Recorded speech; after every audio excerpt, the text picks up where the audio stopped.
परम पावन परम पूज्य आचार्य प्रवर के श्री चरणों में सभक्ति वंदना।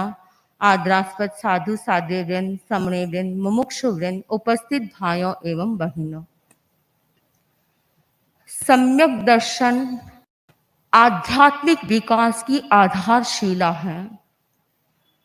पारस के स्पर्श से लोहा सोना बन जाता है, वैसे ही योग से अज्ञान ज्ञान बन जाता है। हमें अज्ञान को ज्ञान बनाना है तो सम्यक दर्शन का आत्मा में स्पर्श जरूरी है। जिस व्यक्ति को सम्यक दर्शन की प्राप्ति होती है, उसका दृष्टिकोण सम्यक बन जाता है। तत्व की समझ है वो परिष्कृत हो जाती है, चिंतन का कोण बदल जाता है और विवेक का जागरण हो जाता है। सम्यक दर्शन के जो सम्यक्त्व है उसके 5 लक्षण बताए गए हैं। शम, संवेग, निर्वेद और अनुकंपा, इन 4 की चर्चा हो चुकी है। 5वां लक्षण बताया गया है आस्तिक्य। आस्तिक्य का अर्थ क्या है? आत्मा है, कर्म है, मोक्ष है, पुनर्जन्म है। किए गए कर्मों को भोगे बिना उससे छुटकारा नहीं मिलता है। इन सिद्धांतों के प्रति आंतरिक विश्वास पैदा होना, आंतरिक प्रगाढ़ विश्वास पैदा जहां होता है वह होता है आस्तिक्य। यानी आत्मा, कर्म, पुनर्जन्म, इन पर एकदम प्रगाढ़ विश्वास जिसके भीतर होता है, उसका मतलब वह सम्यकदर्शी आस्तिक्य लक्षण से युक्त है। जहां इन पर विश्वास पैदा हो जाता है, वहां पर ही साधना और सिद्धि पर विश्वास हो सकता है। इसलिए साधना और सिद्धि पर विश्वास करना है तो पहले हमें आत्मा, कर्म, पुनर्जन्म, इन पर विश्वास करना होगा। परंतु जिस वस्तु को हम आंखों से नहीं देख सकते हैं, जिनको हम स्पर्श से नहीं जान सकते हैं, उन पर विश्वास कैसे किया जाए? 5 इंद्रिय विषयों से जिनका हम कोई अनुभव नहीं कर पाते हैं, उन पर हम विश्वास कैसे करें? परंतु ऐसे आंखों से नहीं दिखाई देता है या स्पर्श से नहीं जाना जाता है, उसका मतलब ये नहीं कि उस वस्तु का एग्जिस्टेंस नहीं है। एक पिता अपने पुत्र, 5 वर्ष का पुत्र था, उससे प्रश्न किया कि बेटा बताओ, दिल्ली दूर है या चंद्रमा? वह बच्चा था, पिताजी चंद्रमा नजदीक है, दिल्ली दूर है। क्यों? क्योंकि दिल्ली दूर है, वो हमें सामने दिखाई नहीं दे रही है। चंद्रमा हमें सामने दिखाई दे रहा है, इसलिए नजदीक है। जो सामने दिखाई देता है वह नजदीक, और जो सामने दिखाई नहीं देता है वह दूर। ऐसा कौन कह सकता है? वह बालक था, अज्ञानता थी, इसलिए उसने ऐसा कह दिया। परंतु जो व्यक्ति नास्तिक होते हैं, जो वे यही समझते हैं जो सामने दिखाई देता है उसका ही अस्तित्व है, और जो सामने दिखाई नहीं देता है उसे वे नहीं मानते हैं। 2 प्रकार के व्यक्ति हैं, एक आस्तिक और एक नास्तिक। जो नास्तिक होते हैं वे जो विजिबल है, जो दिखाई देता है उसे ही स्वीकार करते हैं, जो दिखाई नहीं देता है उसके अस्तित्व को स्वीकार नहीं करते हैं। एक बार एक युवक था, बड़ा पढ़ा लिखा युवक था, बौद्धिक था, परंतु धार्मिकता में विश्वास नहीं था, अध्यात्म के प्रति रुझान नहीं था। वह कर्म, आत्मा, पुनर्जन्म, इन सबको नहीं मानता था, यानी वह नास्तिक था। एक दिन उसके गांव में एक महात्मा पधारे। महात्मा ने देखा, महात्मा आत्मा के बारे में प्रवचन करते थे। युवकों ने, उसके मित्र ने उस युवक से कहा कि देखो, अपने गांव में महात्मा जी आए हैं, आत्मा पर बहुत सुंदर प्रवचन सुनने के लिए गया, परंतु उसे आत्मा पर विश्वास नहीं, इसलिए उसने कहा ये आत्मा आत्मा कुछ नहीं है। मुझे तो हाथ में लाकर कोई आत्मा को दिखाए तो मैं मानूं कि आत्मा होती है, अन्यथा ये जो प्रवचन करे ये सब पाखंड है, मिथ्या है। महात्मा से उस व्यक्ति ने कहा, महात्मा ने देखा ये व्यक्ति जिज्ञासु बनकर नहीं आया है, आग्रही है, इसे युक्ति से समझाना होगा।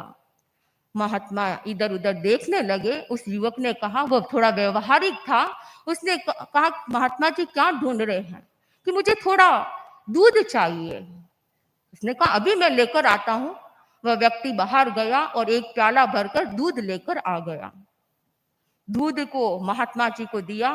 महात्मा जी उस दूध के प्यालों को लेकर उसे देखने लगे, गहराई से देख रहे थे। उस व्यक्ति ने कहा, महाराज ये बहुत अच्छा दूध है, प्योर दूध है, आप इसे पी ले। महात्मा जी फिर भी उसे देखते जा रहे हैं और कहा कि मैं तो ढूंढ रहा हूं, लोग कहते हैं कि दूध में मक्खन होता है, तो मैं मक्खन को ढूंढ रहा हूं। उस व्यक्ति को हंसी आ गई। उसने कहा, महाराज ऐसे थोड़ी ना कोई मक्खन, दूध से मक्खन दिखाई देता है। दूध को जब तपाया जाता है, उसे जमाया जाता है, फिर उसे मथा जाता है, तब जाकर कहीं हमें वह मक्खन दिखाई देता है, मक्खन प्राप्त हो सकता है। महात्मा जी के चेहरे पर मुस्कान आ गई। महात्मा जी ने कहा कि भाई, तुमने कहा कि मक्खन को पाना है तो उसे तपाना पड़ता है, जमाना पड़ता है, मथना पड़ता है। आत्मा को पाने के लिए भी हमें इस शरीर को तपाना होगा, फिर अपने चित्त को जमाना होगा, स्थिर करना होगा, और फिर उसका आत्मचिंतन मंथन करने पर कहीं जाकर आत्म साक्षात्कार हो पाता है। उस व्यक्ति को समझ में आ गया कि आत्मा का साक्षात्कार ऐसे नहीं होता है। कोई हाथ में लाकर आत्मा को दिखा नहीं दे सकता है, क्योंकि आत्मा तो अमूर्त है, उसके कोई रूप नहीं है, उसका कोई आकार नहीं है। उस व्यक्ति को समझ में आ गया। परंतु दुनिया में ऐसे अनेक व्यक्ति होते हैं जो नास्तिक होते हैं। वे कर्म, आत्मा, पुनर्जन्म इन सब में विश्वास नहीं करते हैं। परम पूज्य डालगणी के पास एक व्यक्ति आया। उदयपुर की बात है, वे आया करते थे, वे वैष्णव धर्म को मानते थे। परंतु परम पूज्य डालगणी के संपर्क में आने से वे उनके भक्त बन गए। एक बार परम पूज्य डालगणी उदयपुर से विहार कर गए। रास्ते में थे, रास्ते में वह भाई कुछ लोगों के साथ दर्शन करने आया। उसने देखा गुरुदेव का जो काया है वो निर्बल लग रही है। उन्होंने कहा, कुछ दिन पहले तो आपको बुखार आया था, उसकी कमजोरी तो मिटी नहीं, और अभी आप विहार करना शुरू कर दिए हैं। कभी कभी तो मुझे चिंता होती है कि आप ये जो नियम पालते हैं, कष्टों को सहन करते हैं, अगर हमारा सिद्धांत खाना पीना मौज करना ये सिद्धांत सही हो गया तो ये आप जो कष्ट सहन करते हैं ये सारा निरर्थक हो जाएगा। परम पूज्य डालगणी ने फरमाया कि ठीक है, तुम कहते हो, इससे ज्यादा और क्या होगा? उस भाई ने कहा, और तो कुछ नहीं होगा। तब डालगणी ने उसका प्रतिकार करते हुए फरमाया कि देखो, तुम जो कहते हो कि ये अगर हमारा सिद्धांत सही हुआ तो तुम्हारा क्या होगा? उस भाई ने कहा, महाराज यदि आपका सिद्धांत सही हो गया तो मैंने जो कार्य किए हैं इतने जूते पड़ेंगे कि धरती भी सहन नहीं कर पाएगी। उस व्यक्ति को एक इस प्रकार से प्रशिक्षण दिया गया कि वास्तव में कर्म आत्मा पुनर्जन्म है। जो हम कर्म करते हैं उसे हमें भोगना ही पड़ता है। आस्तिक व्यक्ति आत्मा, कर्म, पुनर्जन्म इन सब में विश्वास करता है, उसकी एग्जिस्टेंस में विश्वास करता है। दुनिया में अनेक चीजें ऐसी होती हैं जो हमें दिखाई नहीं देती हैं। क्या कोई दिखाई नहीं देने मात्र से उसके एग्जिस्टेंस को अस्वीकार कर दिया जाए? ऐसा नहीं हो सकता है। कई बच्चे हैं, अगर उनसे पूछा जाए कि आपने अपने परदादा को देखा? नहीं देखा। क्या नहीं देखने मात्र से उनके एग्जिस्टेंस को अस्वीकार कर दिया जाए? ऐसा नहीं होता है। जो वस्तु दिखाई देती है उसके अस्तित्व को अस्वीकार भी नहीं किया जा सकता है। दो बातों के आधार पर जो वस्तु दिखाई नहीं देने वाली है उसके एग्जिस्टेंस को भी स्वीकार किया जा सकता है। पहला है, उनके कार्य के आधार पर हम उसके एग्जिस्टेंस को, अस्तित्व को स्वीकार करते हैं। दूसरा, उनके परिणाम के आधार पर हम उस वस्तु के स्वीकार करते हैं। मैं एक एग्जाम्पल से समझाना चाहती हूँ। ग्रेविटी नाम का तत्व होता है, गुरुत्वाकर्षण। हम बैठे हैं जमीन पर या कोई गेंद को उछालता है, वह पुनः धरती पर ही आती है। कोई भी चीज ऊपर उछालते हैं, जैसे फल भी है तो वो नीचे ही गिरता है वृक्ष से टूटकर। ऐसा क्यों होता है? ग्रेविटेशन के कारण। मून पर कोई व्यक्ति चला जाए अंतरिक्ष यान से, तो वहां पर व्यक्ति फ्लोट करते हैं, यानी तैरते हैं, क्योंकि वहां पर माइक्रो ग्रेविटी है। यह हमने किससे जाना? कि ग्रेविटी तत्व है, उसके माध्यम से हमने जाना है कि ऐसा होता है। क्या ग्रेविटी आपको आंखों से दिखाई देता है? नहीं देता है। यहाँ तक कि कोई साइंस भी, अगर कोई इक्विपमेंट है उनके पास ऐसे, या कोई ऐसे इंस्ट्रूमेंट है, तो भी वे उससे इस तत्व को नहीं देख सकते हैं, ग्रेविटी तत्व को नहीं देख सकते हैं। देखने नहीं मात्र से हम उसके अस्तित्व को अस्वीकार नहीं कर सकते हैं। यानी ग्रेविटी तत्व होता है, उसे हमें स्वीकार करना ही होता है। हम उसको कैसे स्वीकार करते हैं? उसके कार्य के आधार पर। तो इस प्रकार ग्रेविटी तत्व को हम उसके कार्य के आधार पर स्वीकार करते हैं, वैसे ही कर्म का एग्जिस्टेंस है, हम उसके कार्य के आधार पर उसे स्वीकार कर सकते हैं। हमें कर्म का रिजल्ट सामने दिखाई देता है। कुछ व्यक्ति गरीब होते हैं, कोई अमीर होता है, किसके द्वारा? कर्मों के आधार पर। कोई व्यक्ति है वो आलसी होता है, कोई व्यक्ति जागरूक होता है, किसके आधार पर? कर्म के आधार पर। कोई व्यक्ति है राजा है, कोई रंक है, किसके आधार पर? कर्म के आधार पर। कोई मंद कसाई है, कोई तीव्र कसाई है, कोई मनुष्य बनता है, कोई बनता है, कोई नारकी में जाता है।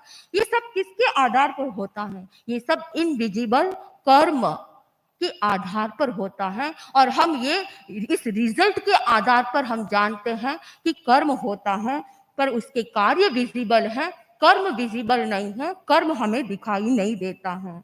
जो कर्म के एग्जिस्टेंस को प्रूव करता है, वो उसके कार्य ही हमें प्रूव करते हैं कि कर्म का एग्जिस्टेंस होता है।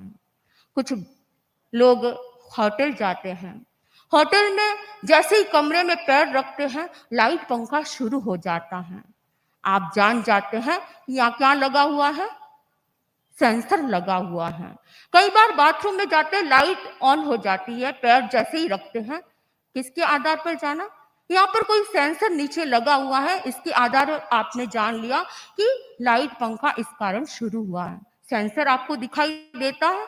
नहीं देता है, फिर भी आप उसके एग्जिस्टेंस को स्वीकार करते हैं या नहीं? करते हैं। उसी प्रकार आत्मा के कार्यों के आधार पर हम जान सकते हैं कि आत्मा का अस्तित्व है। आत्मा का कार्य है जानना और देखना।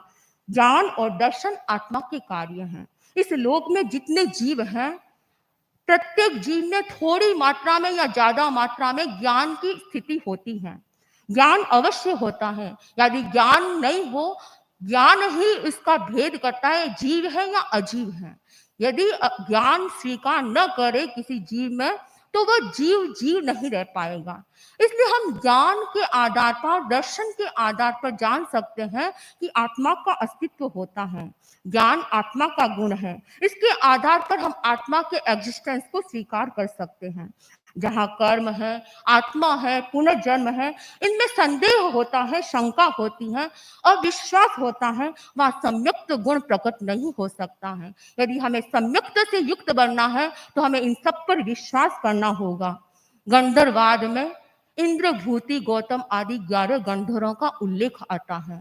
ये सब ब्राह्मण थे और इनमें ये वेदों के प्रकांड विद्वान पंडित थे, परंतु इनके भीतर में अनेक प्रकार की शंकाएं थी।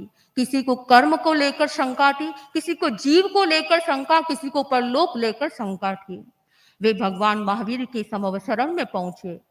एक एक व्यक्ति, जैसे इंद्र, भूति, गौतम अपने 500 शिष्यों के साथ गौतम स्वामी भगवान महावीर के समवसरण में पहुंचे, तो भगवान महावीर ने उनको नाम लेकर बुलाया। इंद्र, भूति, गौतम, तुम्हारे मन में ये शंका है जीव है या नहीं? इंद्र भूति को आश्चर्य हुआ कि भगवान मुझे कैसे जान रहे हैं, मेरे भीतर की जिज्ञासा को, शंका को कैसे जान रहे हैं। भगवान ने तर्क वितर्क किए, उनके साथ बातचीत की और उन्हें समझाया कि जीव है, उसका अस्तित्व है। समझाया और उनके भीतर में सम्यक्त का प्रकाश हो गया। सम्यक्त से आत्मा अभिभूत हो गई और वे दीक्षित हो गए। केवल अकेले नहीं, 500 शिष्यों के साथ दीक्षित हो गए। ऐसे एक गंधर नहीं, ऐसे 11 गंधरों के मन में, एक एक व्यक्ति के मन में अलग अलग जिज्ञासा, शंका थी, और उस शंका का भगवान महावीर ने समाधान किया और उन्हें सम्यक्त्व का प्रकाश प्राप्त हो गया। उन्हें आत्मा, कर्म, पुनर्जन्म इन सब पर विश्वास होने लग गया। जिस व्यक्ति को आत्मा, कर्म, पुनर्जन्म इन सब पर विश्वास होता है, वही आस्तिक के गुण को प्राप्त करता है। मद्दुक श्रावक था, भगवान महावीर का श्रावक था। एक बार अन्य तीर्थिकों से उसका वाद विवाद हुआ और उसने बहुत अच्छे तरीके से समझाया कि 5 अस्थिकाय का अस्तित्व होता है। वे उसे स्वीकार नहीं कर रहे थे, तो उसने समझाया कि जैसे हवा दिखाई देती है, फिर भी हम उसके अनुमान से उसे जानते हैं। सुगंध है, सुगंध दिखाई देती है नहीं, फिर भी हम उसके अस्तित्व को स्वीकार करते हैं। अग्नि की लकड़ी में अग्निकाय होती हैं, पर वो दिखाई नहीं देती हैं, फिर भी हम उसके अस्तित्व को स्वीकार करते हैं। समुद्र के पार रूप है, हम उसके अस्तित्व को स्वीकार करते हैं। इस प्रकार अनेक उदाहरणों से अन्य तीर्थिकों को समझाया और 5 अस्थिकाय का अस्तित्व होता है, उसे समझाने पर वे भी उनकी शंकाओं का समाधान हो जाता है। तो इस प्रकार अनेक व्यक्तियों के योग से अनेक व्यक्ति नास्तिक से आस्तिक बन जाते हैं। परम पूज्य आचार्य प्रवर का चतुर्मास चल रहा है। परम पूज्य आचार्य प्रवर चतुर्मास के अंतिम दिनों में एक आख्यान करवाते हैं, राजा प्रदेशी का आख्यान। इस बार भी आप सुन पाएंगे। राजा प्रदेशी नास्तिक व्यक्ति था, वह किस प्रकार आस्तिक बनता है। कुमार शमन केसी स्वामी का योग मिला और वे नास्तिक से आस्तिक बन जाते हैं। उनके वो भी आत्मा और शरीर इन दोनों को एक मानते थे, परंतु अनेक तर्क वितर्क होते हैं और किस प्रकार उनमें विश्वास पैदा कर देते हैं। तो हम आचार्य प्रवर से सुन पाएंगे कि किस प्रकार राजा प्रदेशी भी नास्तिक से आस्तिक बन गए। इस प्रकार आत्मा, कर्म आदि इन पर श्रद्धा करने से हमारा सम्यक दर्शन पुष्ट होता है। हम अपने सम्यक दर्शन को पुष्ट करें। संसार के संयोगों को छोड़ता कौन है। परम पूज्य आचार्य प्रवर ने अभी फरमाया था कि व्यक्ति संसार के संयोगों को छोड़ देता है और वह साधुत्व को स्वीकार कर लेता है। परम पूज्य आचार्य प्रवर ने भी साधुत्व को स्वीकार किया लगभग 12 वर्ष की उम्र में। कैसे हुआ? जब तक आत्मा, कर्म, पुनर्जन्म इन सब में विश्वास नहीं होता, तो कोई भी व्यक्ति इस पथ पर नहीं आ सकता है। संयोगों को छोड़कर संसार के संयोगों से मुक्त नहीं हो सकता है। इसलिए संसार के संयोगों को भी छोड़ना है, तो हमें आस्तिक्य से अपनी आत्मा को भावित करना होगा। हम अपने आस्तिक के लक्षण को पुष्ट करें ताकि हमारा सम्यक दर्शन पुष्ट होता रहे। इन्हीं भावों के साथ ओम अरहत।